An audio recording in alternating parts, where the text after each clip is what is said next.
Good morning, good afternoon, good evening. Can you all hear me well? Give me a thumbs up. And if you see me going left and right, because I have two screens right here. And let me see one thing here, if I can. Okay. Bianca, are you able to send it to your Facebook Live? I'm going to try now. Yeah. So let's give it 1 or 2 more minutes and then we will start. It's 12, it's noon, Eastern daytime.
We are giving it a minute or two, and then we will start our session.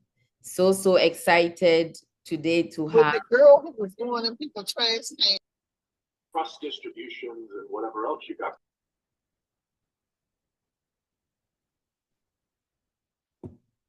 and I will hopefully, I don't have, yeah.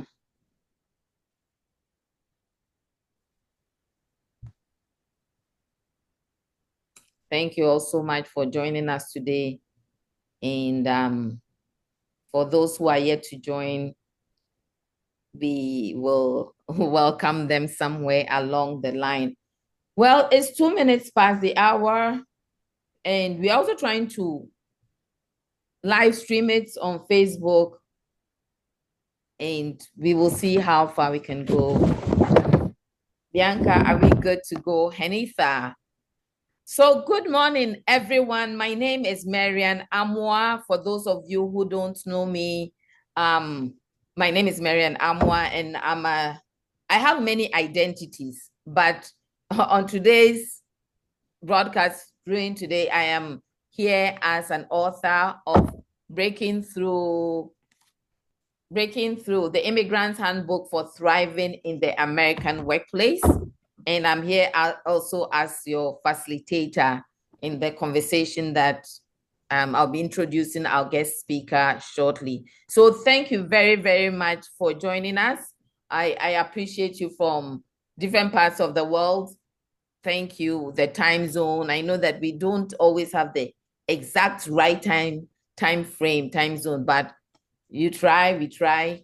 And so the conversation is really based on this book that I wrote a couple of months ago. It's probably now a year. And I am a Ghanaian, originally from Ghana. And so I write from that perspective. Okay. And so there are several topics, there are several chapters, there are like 9 chapters in this book. And one of the chapters is called Developing Negotiating Skills. And so I thought at least if every one of us can just unmute ourselves, that would be great so that there's no feedback. And so I wrote this book. Somebody has to answer your question. I'm asking for a friend. Why did you write this book? I wrote this book to primarily help folks who are in the workplace, who are thinking that, who believe that, oh, yeah, that there's more to them than they're actually achieving. Now, as an immigrant, I went through a few things, and I know my story is not unique to me. As I've talked to several people, they were like, yes, I went through this, something similar. So my hope is that through my experiences, my stories, and how I managed to overcome some of the things that seem like challenges, but are actually opportunities. Somebody might pick a tool here, pick an advice here, and progress in their careers, progress in their professions. And as I've talked to a few people too, I've realized that this book is not just for immigrants. It's for anyone in the workplace, in the marketplace. Young people can get something, those entry level, mid-career, or even about to retire. There are some great nuggets that you can pick and apply to your life, apply to your profession. So in a nutshell, that is why I wrote this book. And we've been having several conversations with different people in different spheres. Today, we are very, very fortunate to have a good friend, a professional, a sister. I could go on and on. She's advised me on several occasions as I was also trying to make decisions in my career. And she's none other than Mrs. Henitha Bianca Gant. I call her Bianca. So throughout the conversation, you hear me refer to her as Bianca. Sweet spirit, sweet person, and with lots of information, great nuggets, wisdom, pieces of wisdom here and there. So Bianca will walk us through chapter 6 of the book, learning to negotiate effectively, right? Develop negotiating skills, that's the title here. So Bianca, at this point, may I ask you to just introduce yourself, who you are, some headlines. Who is this Bianca Gant that Marian is so excited to have on this morning? So Bianca would introduce herself shortly. May I also say that feel free to put in a question in the chat. If you have a question, please, by all means, feel free. And as we go along, I will, if you see me looking here, it's because I'm looking at the questions in the chat. So Bianca, welcome. Thank you for agreeing to come. Yes. Yes. Thank you so much for having me. And if you don't know me, I'm always down for a good time. So I brought my own clapper. We're going to have a good time today. So again, yes, I am Henitha Bianca Gant. I am a first-generation American to two parents born out of Sierra Leone, West Africa. And at a very young age, I was born in Baltimore City. And then just like me and the rest of my cousins, we make jokes and say we were shipped back. Okay, if you were born in the 80s, you were sent back to get the culture, So went there for primary school, came back, and just matriculated right throughout the Maryland school system. And I discovered that I loved teaching, but I hated the politics. So many people don't know I actually started out being a teacher, and I was teaching kindergarten in an inner city Baltimore City public school, and I absolutely loved it. I love the kids. I love the neighborhood, believe it or not, but I could not stand the politics behind it. I couldn't stand. And again, if you are from a different country or went to school in a different country, you understand that the rigor of academics tends to be a little bit more than what you necessarily sometimes experience here. So I could not figure out why the school system was telling me I couldn't teach multiplication to a child that was ready. I said, but back where I'm from, multiplication was nothing at 6, So I went off and pursued HR. I always say HR, human resources, is a career that found me. I'll keep that story short. But over the last 17 years, I have been in this world of hiring and firing. And I have been in backdoor conversations with just knowing the inside scoop about what gets someone selected, what gets them laid off, what makes them valuable, and negotiations and all things hiring is something that I have honed in on, and in fact have made one of my specialties. So I love talking about all things hiring. So again, thank you so much for having me today. And again, hopefully we're going to have some fun. For those of you who are able to come and so I can see your face, feel free to do so. And please engage with us in the chat. Wow. Wow. All things hiring and firing. That is very scary. We like the hiring part. I But know. you know Yeah. what? As we continue our conversation, I would like you to talk about even negotiation when you've been fired. Do you have the option to negotiate even at that stage of firing? So let's put a pin in and we will. Oh, that's a good one. That. Yeah. So Bianca, thank you. I like your energy. And so thank you, thank you, thank you, thank you. Let's lay the foundation. So, as you know, the title of this session is Mastering Negotiation in the Workplace. But I want us to lay the foundation of negotiation because, as we all know, even in the book, when I talk about negotiation, it's really about salary. But I want us to lay the foundation, then we can go into give us like a broad understanding of what negotiation is, understanding negotiation. Then we can go into types of negotiation, maybe stages of negotiation, and maybe real life scenarios and additional tools, talk about tools. Good. So yeah, let's start. And please, the floor is all yours. Well, I'll give you kind of a formal just definition, and then I'll give you, the Henny B version, right? So when we talk about negotiations, especially in the workplace, it's the deliberate and strategic process of advocating for yourself within your professional sphere with the goal of shaping a fulfilling and prosperous career, right? That's, obviously you'll see all types of definitions, but I'm going to give you the Henny B version, okay? Which is knowing what the heck you want, asking for it, and knowing how to respond.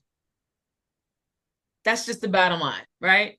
Knowing what you want, asking for it, and knowing how to respond. That's how I would define it. Okay, that is fantastic. Knowing what the heck you want, asking for it, knowing how to respond. Yeah. Basic definition of negotiation. So why is it important to know what it is, what you want in the workplace? One of the biggest mistakes that I see people making is, because I also do career coaching, is not knowing what you want. Once you know what you want, well, first of all, once you know who you are, but that's not today's topic. Once you know who you are, then it's easier for you to know what you want. Then you know what to do.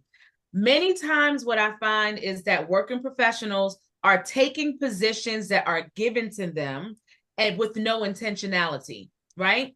So when people are just excited or they may be in a desperation mode to just accept any job, they end up just saying yes without the intentionality of saying, wait, what do I really want out of this? Is it just a job, or is it something that's going to make me still be present with my husband and my children? Or is it something that will still allow me to go and visit my homeland? Or is it something where I need a work-life balance? Or is it something that's gearing me towards, a director role in the next 5 years? Knowing what you want first is so critical, because if you don't know what you want in your career, then people will be making that decision for you. You literally will be tossed to and fro by the winds of the career life.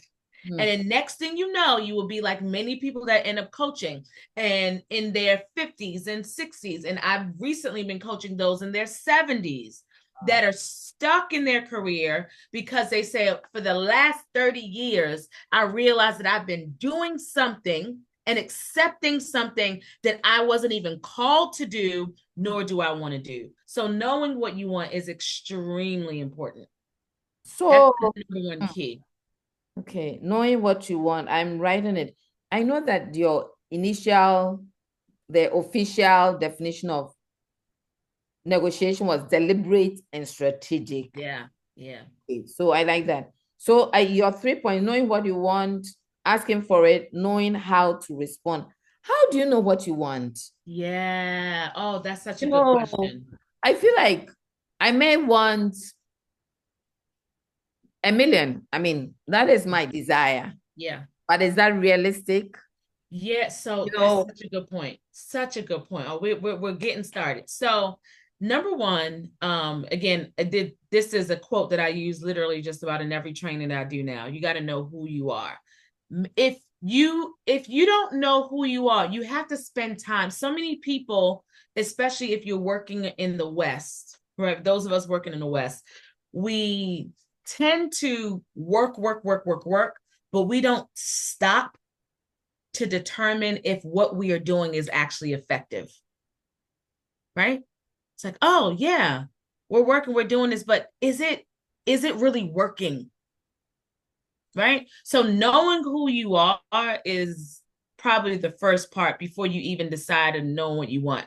Because if you know that you are called to impact children and youth, but you are working with senior citizens, then you can begin to be clear about what you want. If you know who you are, that you need to be public facing and being able to engage with people because of your personality, then it's easier to determine what you want because you're in front of the computer. Literally, I just had this conversation. Unfortunately, we had to let someone go. And, at the end of it, she's like, I'm so glad that you were bold enough to tell me, because I realized that I can't be stuck behind the computer. I need to be out.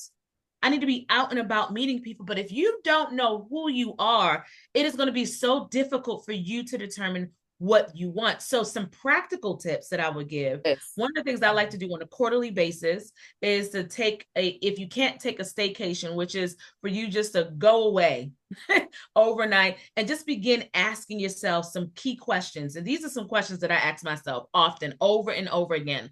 Who am I? Who am I called to? And what do I want?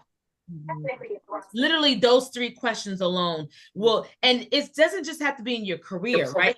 Our careers is just one segment of who we are, of our lives, right? And many of us have changed careers. So once we have a career and we lose it, do we lose who we are? No. Right? So again, just to tie it back to your question, we got to know who we are, and then it becomes easier to identify what you want. And what I would also say is, if you take some time, again, if you can't take a staycation, go to a Starbucks down the street, sit in your car, sit down with yourself and your maker and begin asking those deep questions and writing it down. Don't keep it in your head. Write it down for every area of your life. And knowing what you want in your career is going to make a whole lot more sense. Okay. So, Henny B. Yes. I am an immigrant. I'm just out of college. Maybe I don't have, let's say I'm an immigrant is one. I'm giving you 2 or 3 different scenarios. Yeah. The bills have to be paid. Yeah. I know who I am. I probably know who I am. There is that option. I know where. But the bills have to be paid. Yeah. What do I do? Yes. I sacrifice, so all this is, so I think I'm answering part of the question is also part of the negotiation you have to do with yourself. But anyway, as a professional, what do I do? Because bills have to be paid. I can't say I've been called to children to be a children's teacher, but I'm not getting any job. I've been offered a job, decent job, to work with seniors. Yeah. That's a great point. And a lot of what I see. Miles Monroe has a quote that I love. He says that your job is what you get paid to do, and your work is what you are called to do, right? Something like that. I might be butchering it up. But many people believe that you can only pursue what you were called to do in your 9 to 5.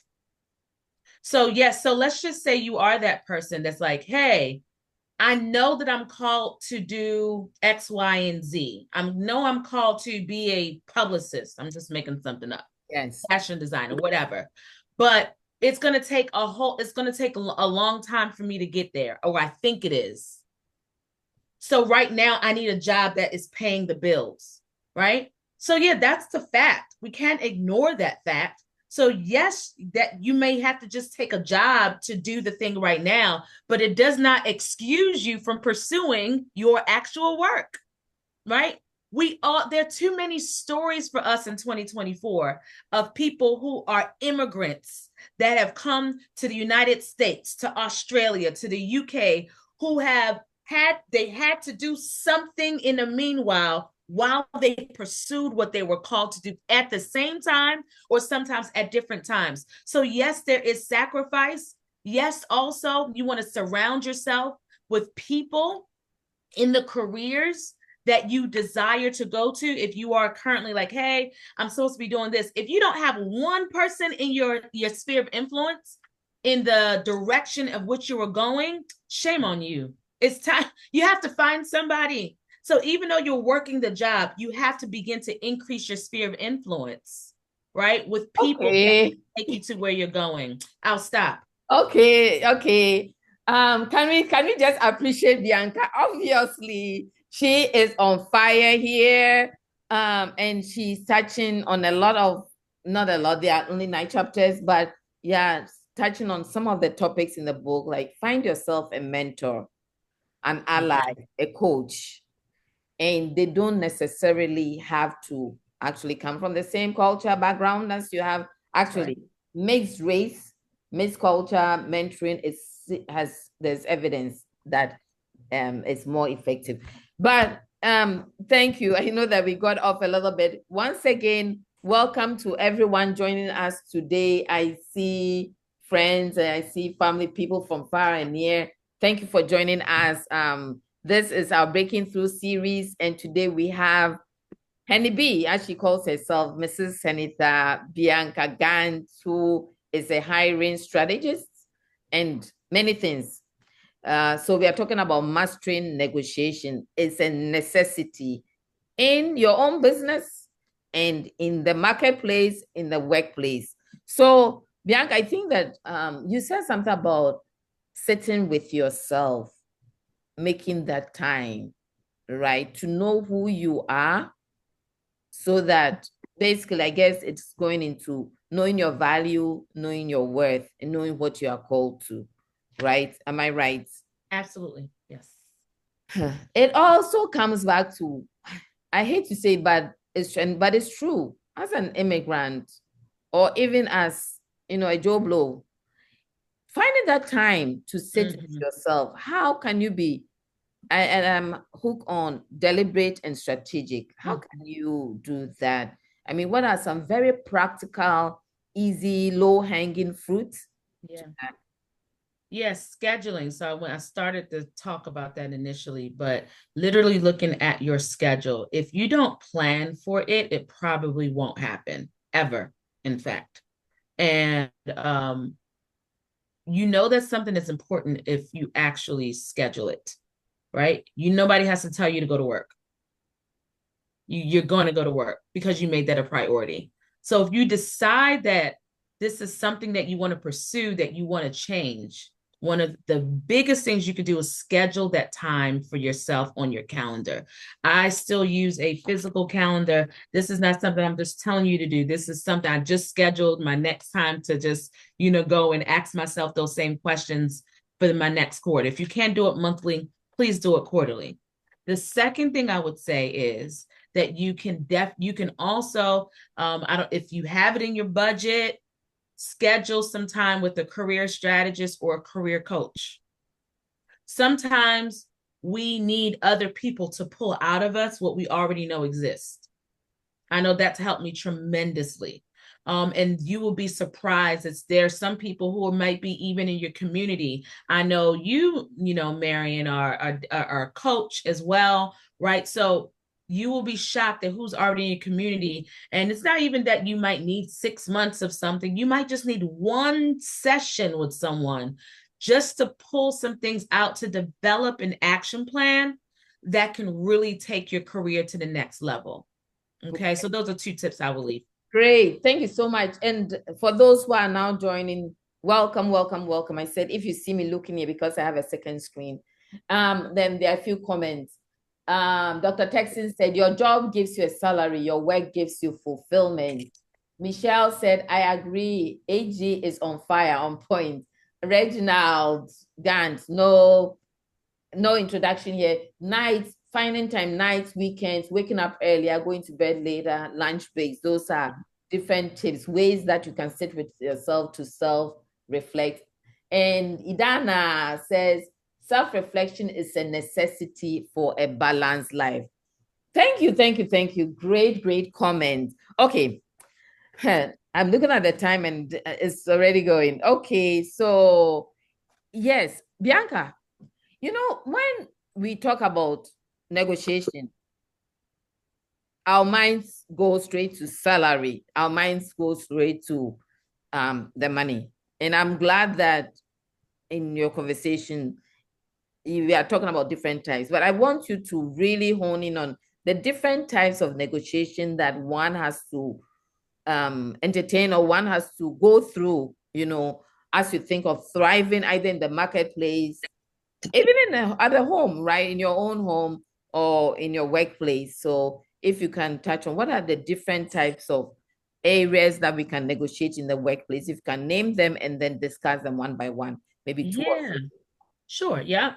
So first of all, you don't get what you deserve. You get what you negotiate. Woo! Okay.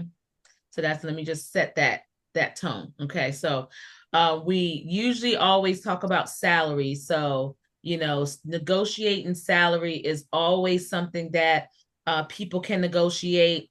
So again, knowing what you want, doing that research in advance. So research in 2024 looks like going on Google, right? Going on Google, going on a job posting site. Now, one of the great things about being in a work environment right now is that there are more employers that are posting their salary ranges. Yes. Not everybody. And there's some states that are making it mandatory. So not everybody is doing it yet. But there are more and more employees that are posting it. So it makes you know in advance kind of what that range looks like when we talk about salary. But knowing the size of the company is also extremely important, because sometimes if you are looking online at maybe Glassdoor, I'm not opposed to any of those sites, by the way, but sometimes it doesn't give you the full picture, because many people look up the job title, but they don't consider the size of the organization, right? So yes, Coca-Cola might be paying an HR director, $250,000. And you're like, hey, I see that they're paying $250,000. So I'm going to ask for $250,000, not knowing that the organization that you're going to has 100 employees and not hundreds of thousands, right? So that's sometimes a consideration that most people miss when they're looking and researching, so to speak, about salary negotiation. But looking at the qualifications that you bring to the table, in addition to the salary, is what makes you really valuable when you come to the table to ask for more money before you get hired and even after you're hired. So I hear the size of the organization. I hear your research. Okay.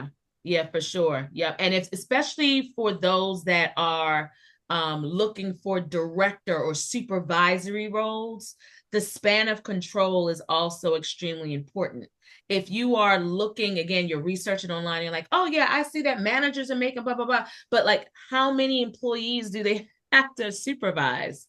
Right? Supervising one is completely different from supervising 5 that supervise 25 other people. So these are all things to consider when we talk about salary negotiations. And I'll just leave it there because there's some other things that we should consider that also have a cost associated, but maybe not necessarily a direct salary cost. Okay. So I'm looking at, there are no comments. So you've talked about, salary negotiation is one big thing. When you are getting salary negotiation is needed when you're starting the job, right? And in my book, I talk about my very first job, immigrants, finished, I worked as a teaching assistant at University of Maryland, Baltimore County, NBC. And so I was desperate. I wanted a job. I had finished my 2-year as a graduate teaching assistant, finished my master's. I needed a job. So I get my first job. I go for the interview. They offer me the job. So excited. I didn't negotiate. Then just before I even started, I was like, no, wait a minute. Maybe I can go ask for more money. And when I went, it's in the book, chapter 6. Chapter 6, page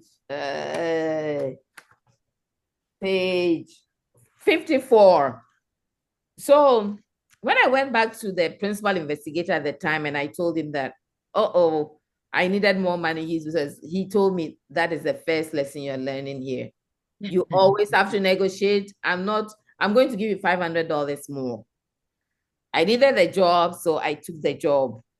Second job, I got a job whilst I was there, but I negotiated hard. They said they couldn't go any higher, so I didn't take it. And then on and on, and did I get it all right? No, but yeah. It became better and better. So, I love that. Yeah. I love that, because sometimes when you're negotiating, you have to know when it's time to walk away. Like, that's such a key point, knowing that, say, oh no, this is something I really want to do, I might take it. And along with that story, I'll share mine and segue into another area of negotiation. Oh. So I remember moving back to Maryland from Florida, and I went to work for a staffing agency, and I was trying to determine if I was going to live in Silver Spring, Maryland, or if I was going to come back to the Baltimore area. So I had 2 offers on the table. Well, the first offer I got was in Montgomery County, and they made me an offer. And then I got the second offer, which was in Baltimore. And I was literally about to say yes to the one in Montgomery County because they had, it was more money. Well, I started to think about it. I said, wait a minute, if I go and live in Montgomery County, what would the rent be like? I can't even afford to get a house.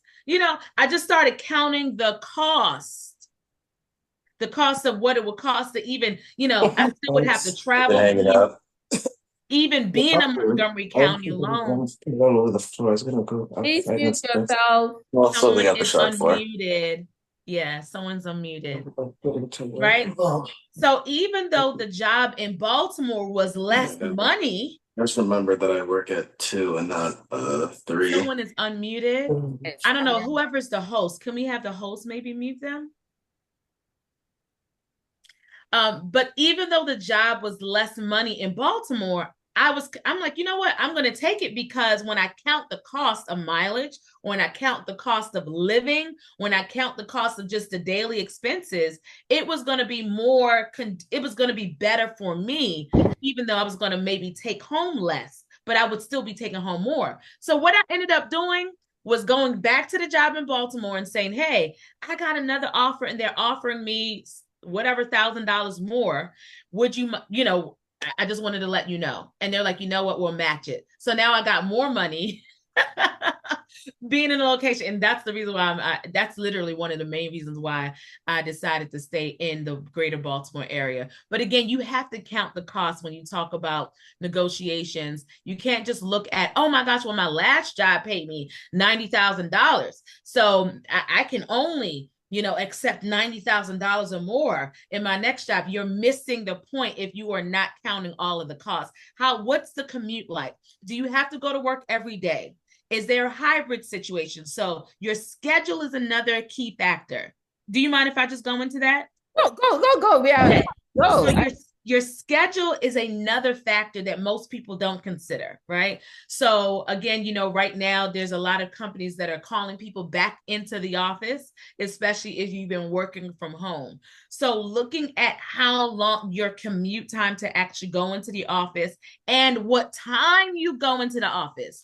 There's somebody who recently negotiated the time because they wanted her to get into the office at 9 a.m. And she said, you know what?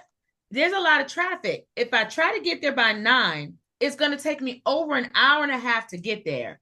Is there a way that I can maybe try to get there by 10 and maybe leave later, or 10 to, I think it was like 4 o'clock or something like that, so I can leave, and then I will work from home virtually on the back end.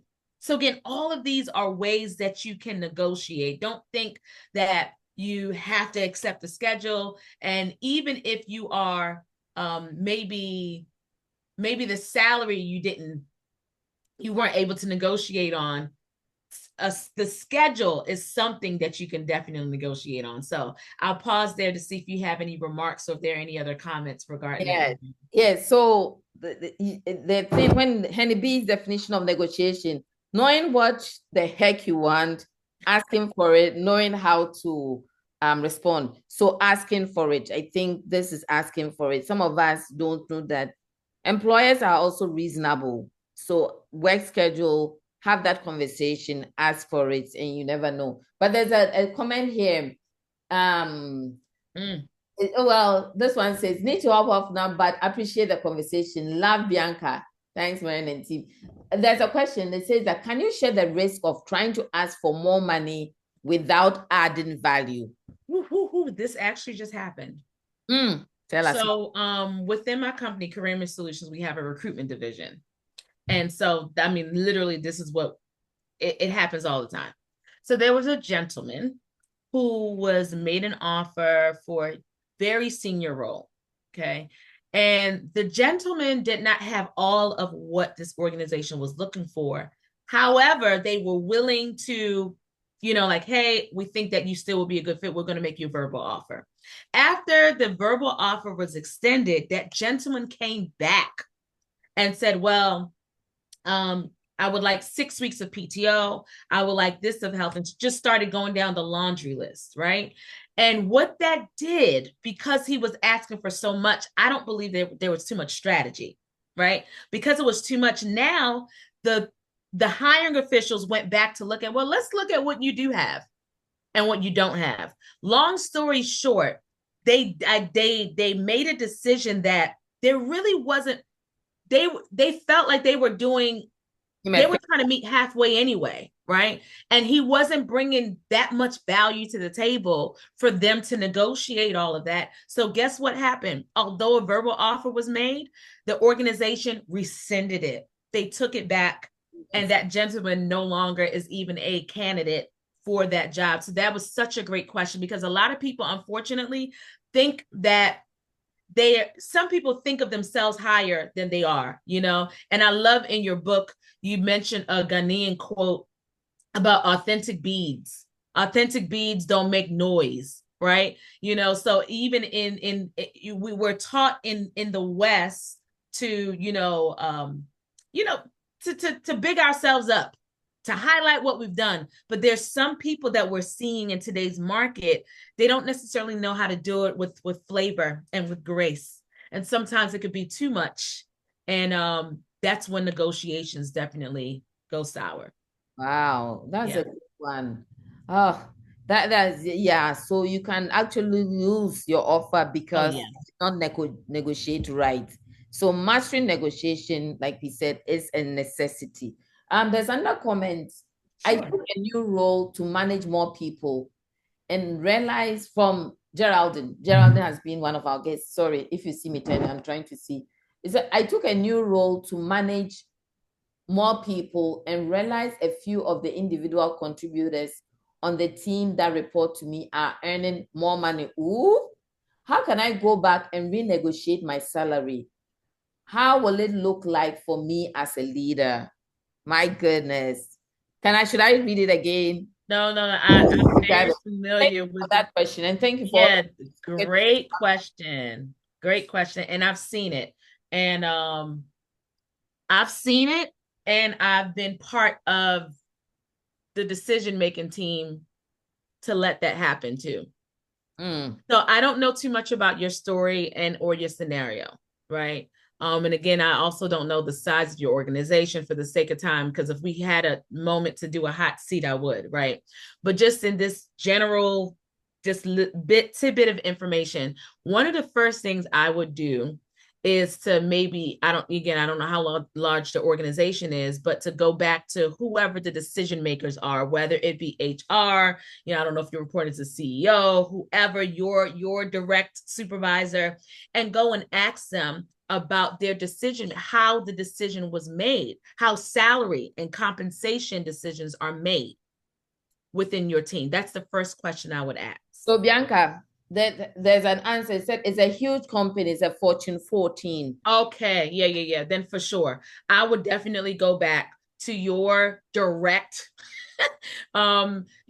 management team and or HR, right? Again, depending on your relationship. I don't like to give cookie cutter advice because the dynamics are different, right? With everybody. If you have good rapport, then that's where you go. If you already have some friction, maybe you don't go there. Because from an HR point of view, sometimes when you start to ask too many questions, I've seen it, then we start to put a flag on you. Every time you start asking like, oh, is she looking to leave? Are they looking? I'm telling you from an HR point of view, it happens. And then we're looking, and then now we're trying to find reasons to get you out because we don't think you're going to stay anyway because you're asking too many questions about something that we can't change, right?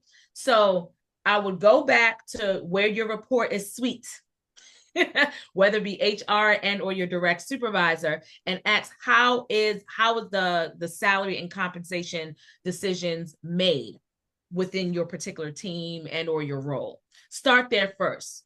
And then you can go in and say, oh, I noticed that those on my team were that we were making significant, there's a significant amount, a difference, blah, blah, blah, blah, blah. And based off of not just me being a supervisor, but also based, this is the thing, not just supervisory. A lot of people think that just because you're a supervisor, you should be getting paid more than somebody that's an individual contributor.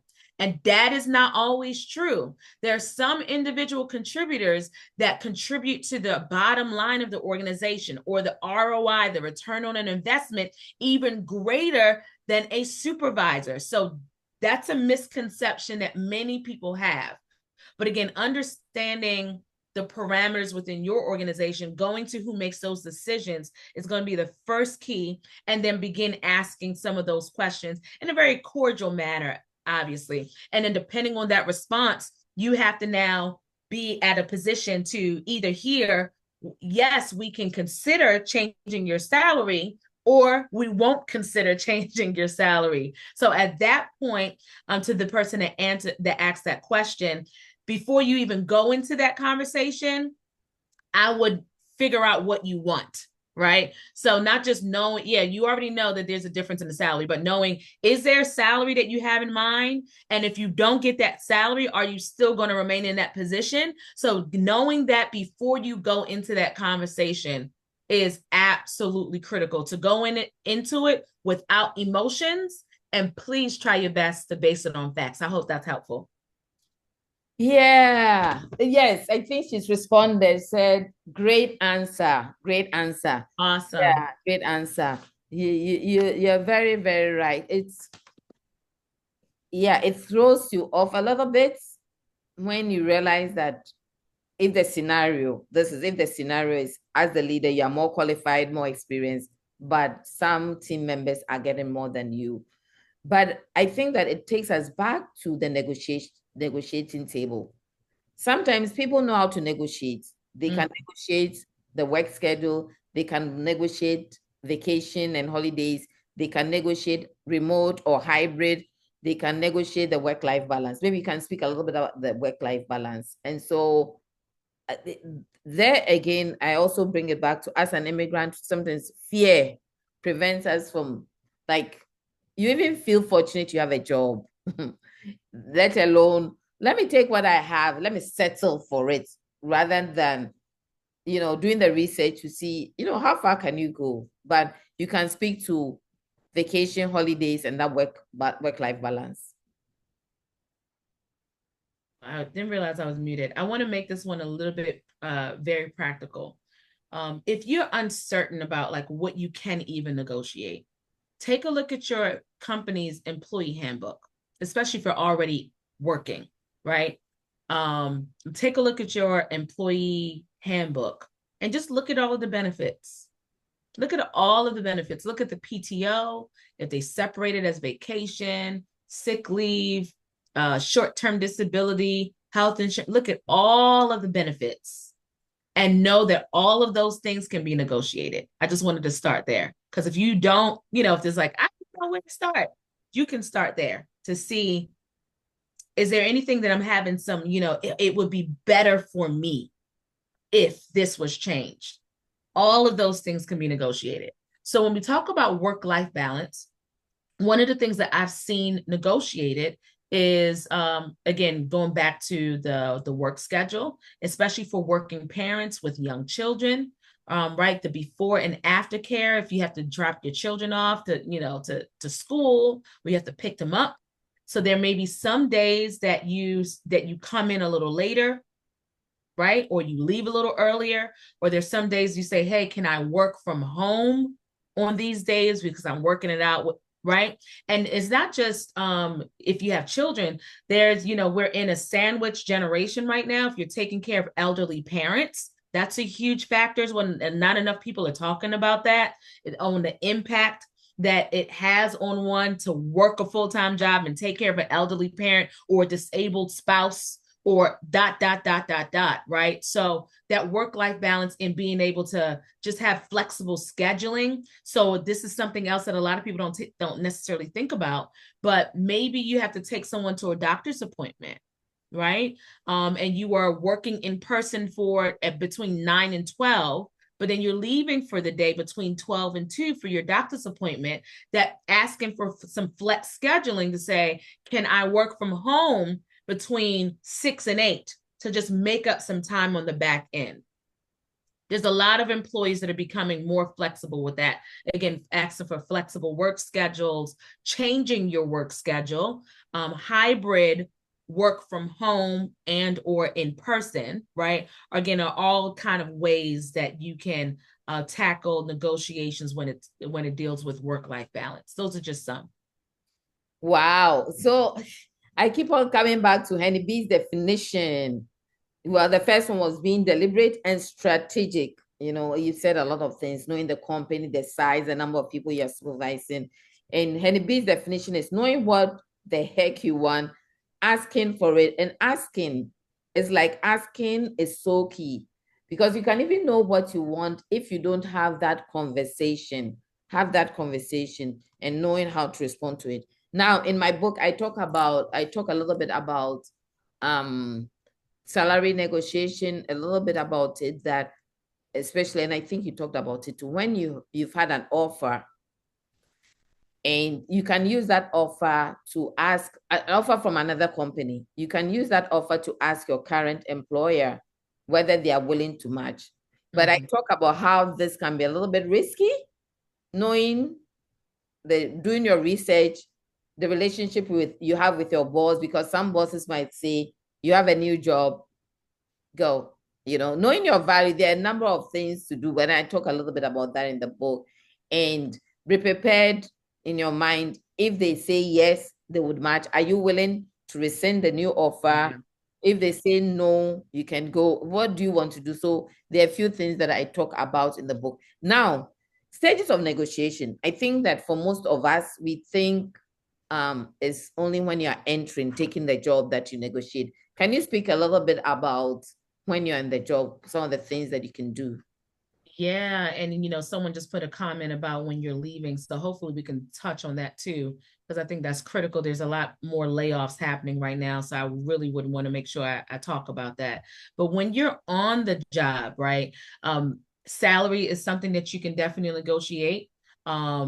You could still negotiate the work-life balance, believe it or not, especially if it's, I think one of the best times to negotiate, from my experience, is when you know that you during the annual evaluation period. That's one of the best times to negotiate, because usually that's when your supervisor has to formally evaluate your performance. So here's the thing, going back to what Marion said,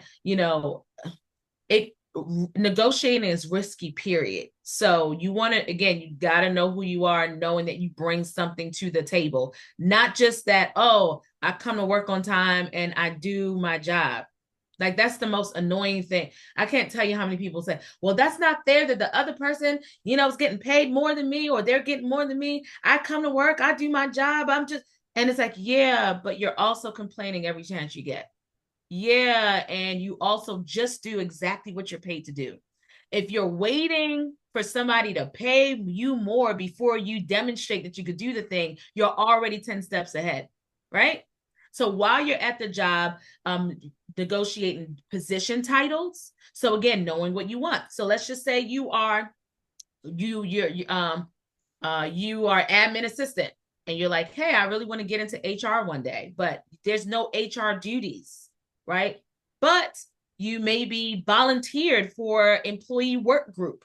And part of that work group is that you're interviewing the staff before they enter the group. And even if nobody told you that, you create your own experience. That's another topic for another day. Create your own job description. Somebody better pick that up. Somebody picked it up, right? Create your own job for where you're going, right? So changing your job title, because maybe your next role, you want it to be a little bit more senior. So maybe you start adding on some additional duties. Don't be one of those complainers because you have a strategy in mind, right? So you do some additional things. You come back a year from now, 6 months from now, say, you know what? I've been leading this program. I've been blah, blah, blah, blah, blah, blah, blah, blah, blah. I was thinking that it might be time for a position title change. One of the best positions of value is to not ask for salary first, to ask for a title change first. Because when you apply for your new job, AI tools, I don't have too much time to go into it, but your position title tells more about where we should place you many times than the content even in your resume. Wow. Wow. Right? Yeah. Yeah. But your position title, a lot of people overlook that, negotiate that position title, especially if you're trying to go somewhere else. Yeah. Honestly, that is fantastic. Oh, people, this is so good. I'm looking at the time. Position title, you can negotiate that. Yeah. And it's so key, Bianca. I am walking away with some serious nuggets because in the age of AI, yeah, what is AI picking, right? Yeah. So that position title, yeah. If you don't get the money, it's for position title now and your future job. Remember? Yeah. Can I just add this too? Because I think there might be somebody on here. Because here's the thing: so many people are, and I get it. We have to live. Cost of living is increasing, but there are so many examples that I can give you of people that are shooting themselves in the foot because they're so focused on getting the top salary and forgetting that they don't have the experience for where they're trying to go. If they just sacrifice a little bit to get a title for where they want to go, I have seen it. Just to even do that for 1 year, just to sacrifice for that 1 year to get a title for where you want to go. After that role, you will begin to see that even the salary you were trying to go for the year before, you can even now begin to negotiate more just because you've had the experience. There's too many people shooting themselves in the foot because they're just focused on my last job, I made $100,000. Look at how much you really need to walk away with at the end of the day. Get the experience that you need, get the title that you need, and then after that, showcase value, and then go after the thing. I'm telling you, you become so much more valuable when you're somebody with experience versus somebody who's just asking for money. And who doesn't want more money? But if you don't showcase that you have value, we still have to train you, and you asking me for more money. Literally, these are the conversations that we're having behind the scenes. Like, yes, and I have to train you? That doesn't make any sense, right? So I wanted to make sure that I shared that tip, because again, these are all the inside scoop from HR that you wouldn't hear your HR tell you. Oh my goodness. Oh my goodness, Bianca. Today I was hoping that we would get people out exactly at 1 p.m. to give them, because I know there's the summertime. But these are a friend with these and some major truth nuggets that we are, and I don't know when next we want to go, because we don't have a lot more time. The after people leave, because somebody did put that about negotiating severance. So unfortunately, because we talked about and I think we did a good summary, right? So we talked about negotiations before you get a job, while you're on the job, now when you're leaving the job. Obviously, we want to leave a job voluntarily, but not all of us have that pleasure. And just looking at some workforce trends, you all, there are a lot more organizations that are laying off. In fact, there's a company that just hired us to do outplacement for them, and their staff doesn't even know that they're going to be laid off as of August the 1st, right? And there's a lot of things happening for many reasons. It doesn't make the employer bad because they're laying people off. Everybody has to make profit. Everybody has to have ROI at the end of the day. So this is what I'm saying. Severance is not mandatory. However, if they offer you severance, you can negotiate it. So if they say, oh, we want to give you, that's a mistake that I made the first time I was laid off, right? Like, oh, we're going to give you 2 week severance or 1 week severance or 3 week severance, especially if the organization doesn't necessarily have a system. There's some that do, that say, hey, once you've worked here, if you've worked here 5 years or less, you get this amount. If you work here 7 years, between 7 and 9, you get this amount. But if they don't have that in place, even sometimes they do have it in place, you can negotiate the amount of weeks that you get. You can also negotiate the length of time that you remain on their health insurance. Oh. Okay, because that's a big deal. You can negotiate that as well. You can negotiate for them to provide you with a reference on LinkedIn and or a written reference before you leave, right? So again, these are just quick 3 tips that I find very helpful when people are separating unwillingly, right, from their employer. Things you can negotiate, rather. So I think you've talked a little bit about entry-level candidates. You've talked about mid-level, you're on the job. Kind of, yeah. Mm-hmm. Yeah. What about somebody who is about to retire? Are there any tips for someone who is about to retire, negotiation? What are some of the things we should look at? Definitely those that are retiring. One of the things you want to look at is if your employer is offering paid time off or vacation leave. And there's a difference. If they're offering vacation legally, most states legally require your employer to pay any unused vacation leave once you leave, once you separate from that employer, right? So if you're retiring, I don't, hopefully you've saved in your 401k and all of that stuff, but outside of that, you can walk away with a good lump sum of money from your unused vacation. So one of the things you can negotiate, if you know that retirement is your end goal, is to maybe convert some of your unused sick leave into vacation or your comp time. I don't know if your employers might have comp time. So just begin looking at those things, and you want to make sure that you're not taking leave if you have vacation leave, because again, vacation leave is something that you can walk away with. So if you have other types of leave, use that. Do not use your vacation leave because the employer is legally required to pay it out. It's not PTO. They're not legally required to pay PTO, but they are legally required to pay any unused vacation leave. Wow. Somebody said great tips. Loving, sorry, it moved quickly. I'm sorry if you see me looking to the side. I have 2 screens. Great tips. Loving this. So much great information. Angela, Yvonne, Michelle.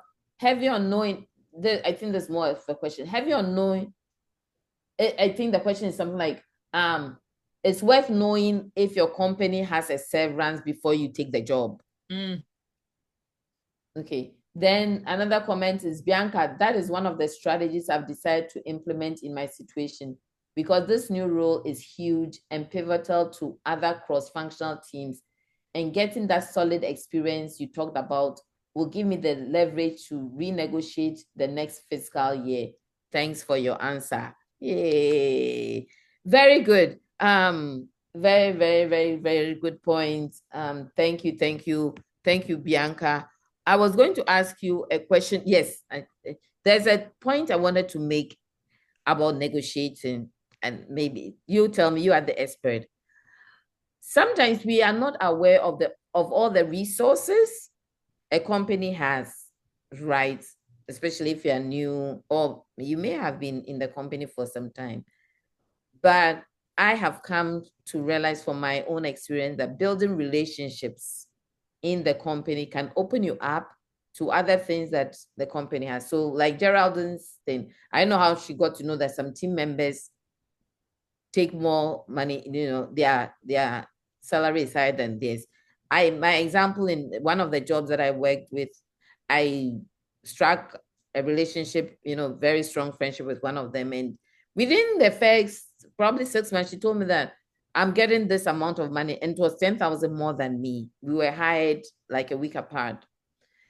And said, and my boss is actually thinking of renegotiating, giving me more money, because when I came, I realized that people were getting more. And so, and said, I'm going to show you what I'm doing, all the forms that I'm completing here and there, and then maybe you can also talk to, we're not reporting to the same person. So I took that advice out of fear. I did it afraid. I did it afraid. I talked to my boss. I said, you know what? This and this. And they said, oh. So when I said, I'm afraid to talk about this. They said, what is it? I said, it's about money. And said, never be afraid to talk about money. Especially women always shortchange ourselves. And I told her what the situation was. Said, yeah, we are going to take this land. And within a year, I also got a significant increase. So building networks, building relationships on the job, it's also a negotiating thing that you are sort of building relationships, right? Will help you in your, knowing what to ask for, knowing how to negotiate. I just wanted to add that. That's okay. Good. Yep. Yeah. I wanted to share a quick stat. Sorry. Go ahead. A quick statistic, and I wanted to commend everybody that showed up here on a Saturday, not getting paid for this, right? Your job didn't send you here, but you still decided to come. And these are the little things that help you as a working professional, honestly, to get ahead, and not just by salary, just get ahead of the masses of other people. But there's a statistic by McKinsey and Company, a report they did about women in the workplace. It says that despite the importance of negotiation skills, only about 30% of women report having received negotiation training in the workplace. So there's a whole lot of just data about that. Your job's responsibility is not to teach you how to negotiate, right? You have to, your career is your responsibility. And if you want to learn how to negotiate, you have to seek it out. And hopefully you have good mentors that will seek after you once you showcase value. But I just wanted to share that stat that you probably will not get this in a workplace. So continue to follow Marian and all of the work that she's doing, and you are definitely going to be ahead of the curve. Wow, we could go on. Thank you so much for all of you who have come. I know some people have to drop off. Bianca, there are so many. What you have shared from Dr. Texan. Okay, let me go. I think I mean, so true. Michelle, yes, building relationships, great. Geraldine said, I have the visibility as the manager, great. Dr. Texan, what you have shared is so priceless and worth the time. Thank you. Ikia, this is so good. Solomon Kwanzaa, great tips shared here. Loving the conversation. And then somebody also wrote, Mary said, this is so good. Bianca, this is so good. This is so good. I mean, I have learned so much. So much. I don't know where to go because I'm thinking we are past. I know it's 103. 103. I mean, we are scheduled to go to 115. Okay. But today we're thinking that we can, where do we go from here? Any parting words of wisdom? Where do we go from here? I will say for me, whilst you think about your closing remarks, for me, your definition, deliberate, strategic, knowing what you want, asking for it, and knowing how to respond. Really, really, really key. The asking is what we are afraid to do, especially as women, as immigrants, as sometimes as employees, you're happy you have a job. I said it earlier. We are afraid, needing to drop that fear. Sometimes it's imposter syndrome. We don't even know our value. We don't spend the time knowing our value and our worth and what we are bringing to the table. How do we overcome all these things? Sometimes I just, as an immigrant, just want to sit in my corner without building any relationships. But you've shared so many things that are so key. If we are going to thrive, if we're going to do well in the workplace, in our businesses, so that 10 years when you look back, you wouldn't regret it. But give us any parting words of wisdom. This conversation will definitely be revisited at some point, but give us some parting words of wisdom. Yes. And again, thank you so much for having me. As you can tell, this is one of my favorite topics to talk about. But I'll just share some quotes. One of them says, negotiation is the art of letting them have your way. Somebody will catch that later. The art of letting them have your way. Okay. And I said this earlier, you don't get what you deserve. You get what you negotiate. Okay. And last but not least is that you have not because you what? Ask not.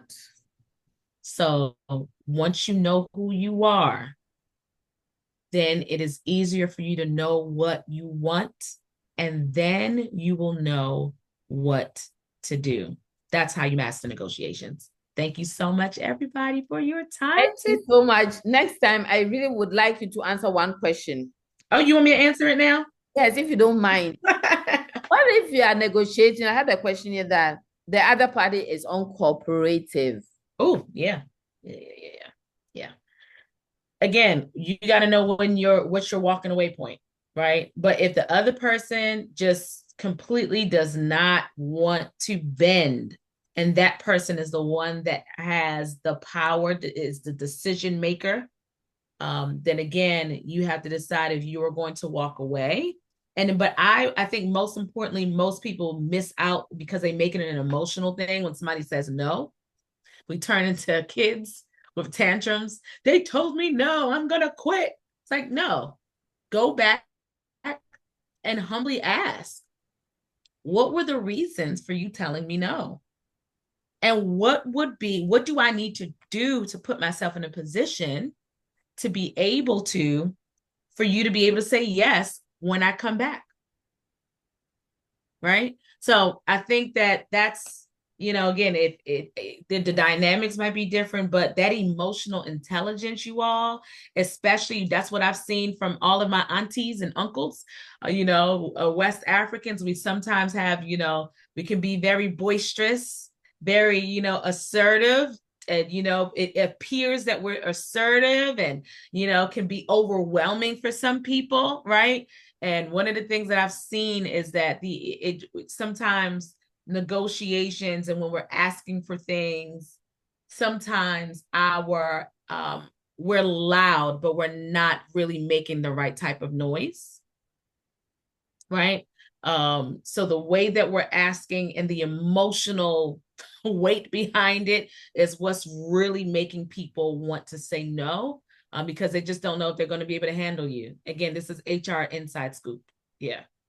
Wow. Thank you so much, Bianca. This has been a lively conversation. I know people will be watching the replay, and this has been worth more than, I don't want to put a number, it's priceless. So thank you. Negotiation is not just salary. I'm walking away with position title. It's about vacation, work schedule, remote, hybrid, before and after, work-life balance, right? And so let's go back, listen to it again, and pull the resources, the tools, the advice that Bianca has given us today. This has been great. This has been great. This has been great. There's been something for all of us, entry level, mid-level, leaving the career, parting with a company. So thank you very much. Let's walk away. You ask not, therefore you do not receive. Know your value, know what the heck you want, ask for it, and know how to respond. Thank you very much, Mrs. Bianca Gann. Thank This has been you. so Thank enlightening. you for having this And we all platform. appreciate her. And thank you. In about 2 weeks, we will have another speaker. But some of these sessions, we'll repeat them. We'll go back to them because they are just priceless.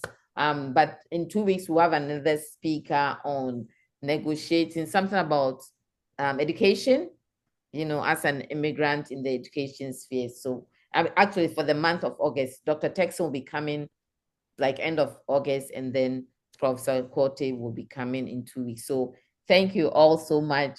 Enjoy the rest of your day. And before we close, can I just say thank you for yes. this platform and for this wonderful book. I got a chance to start reading the beginning of it. Amazon gives you a preview, and even your opening just tells so many insights on how phenomenal this book is. So for those of you that know somebody's trying to break through in the workplace, please make sure you grab them a copy of Breaking Through. The link was posted below. I know you didn't ask me to do that. Good. Thank you so much for putting it in. But yeah, I just wanted to make sure that we close with that so everyone can know where to get it. Thank you so much. Thank you so much. Thank you. See you all. Bye-bye. I thank you all.